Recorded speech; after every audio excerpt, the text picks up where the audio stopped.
নমস্কার বন্ধুরা, welcome to my channel. বন্ধুরা, আমাদের বাগানে আমরা কম বেশি সকলেই জবা গাছ লাগাতে বেশ পছন্দ করি। এর বিভিন্ন রং রয়েছে।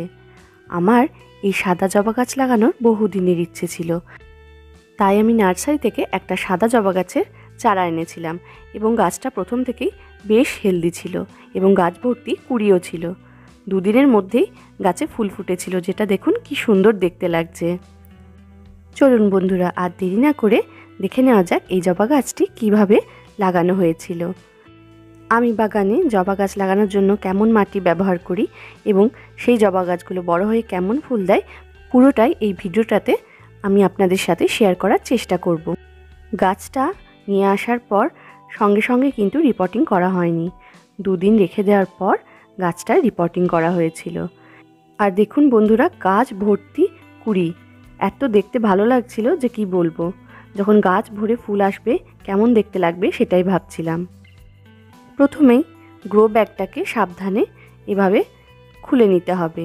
তারপর বাগানের মাটি তৈরি করে ফেলতে হবে, যেটা এখানে তৈরি করা আছে। এটা হচ্ছে একটা সয়েল মিক্স। এই সয়েল মিক্সের মধ্যে কি কি আছে আমি আপনাদের জন্য স্ক্রিনে লিখে দিচ্ছি এবং মুখেও একবার বলে দিচ্ছি, আপনারা দেখে নিতে পারেন বন্ধুরা। এখানে বাগানের মাটি, গোবর সার, ভার্মি কম্পোস্ট, ধানের তুষ, বালি, নিমখোল এবং হাড় গুঁড়ো ব্যবহার করা হয়েছে। এটা দিলেই কিন্তু এই জবা গাছ একেবারে তরতাজা হয়ে উঠবে এবং প্রচুর পরিমাণে ফুলও দিতে থাকবে। এবং হ্যাঁ, অবশ্যই পর্যাপ্ত পরিমাণে সূর্যালোক এবং নিয়মিত জলও দিতে হবে। এখানে গাছটা তো লাগানো হয়ে গেল, এরপর পালা এর জল দেওয়ার। প্রথম যেহেতু জল দিচ্ছি, তাই এখানে কিন্তু ফাঙ্গিসাইডগুলো জলই ব্যবহার করেছি।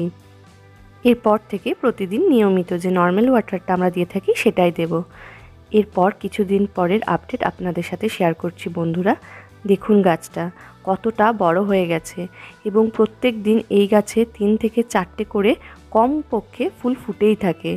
গাছ ভরে ফুল দেখে আমার তো একেবারে চোখ মন সব জুড়িয়ে যায়। আপনারাও বন্ধুরা এভাবে যদি জবা গাছ বাড়িতে লাগাতে চাইছেন এবং সেখানে প্রচুর পরিমাণে ফুল চাইছেন, তাহলে আমি যেভাবে জবা গাছটি লাগিয়েছি আপনারাও একবার চেষ্টা করে দেখতে পারেন। এবং আপনাদের কাছেও যদি অন্য কোনো সাজেশন থাকে সেটাও আপনারা আমাকে দিতে পারেন। দেখুন বন্ধুরা, গাছে তো একদিকে ফুল ফুটেছে, অন্যদিকে কুঁড়ি একেবারে ভর্তি হয়ে আছে। অর্থাৎ ফুল একদিকে ফুটে যখন বুঝে যাবে, পরের দিন সকালে আবার নতুন ফুল পেয়ে যাব। এবং এই গাছটা মাঝে মাঝে প্রুনিং করে দিলেও কিন্তু বেশ ভালো হয়। এতে গাছটা বেশ ঝাঁকালো হয় এবং আরও বেশি শাখা পোশাখা হলে আরও বেশি পরিমাণে ফুলও পাওয়া যাবে। এখানে যেহেতু গাছটার এটা প্রথম বছর, আমি গাছটাতে সেরকম প্রুনিং এখনও পর্যন্ত করিনি। তবে এই যে দুটো মাত্র ডাল রয়েছে, এতেই কিন্তু ফুলে একদম ভরে উঠেছে আমার এই সাদা জবা ফুলের গাছটা। বন্ধুরা, আমার এই জবা গাছ লাগানোর ছোট্ট ভিডিওটা আপনাদের কেমন লেগেছে প্লিজ কমেন্ট করে জানাবেন। আর ভিডিওটি ভালো লাগলে লাইক এবং শেয়ার করে দেবেন এবং চ্যানেলটিকে সাবস্ক্রাইব করে আমার পাশে থাকবেন। ধন্যবাদ।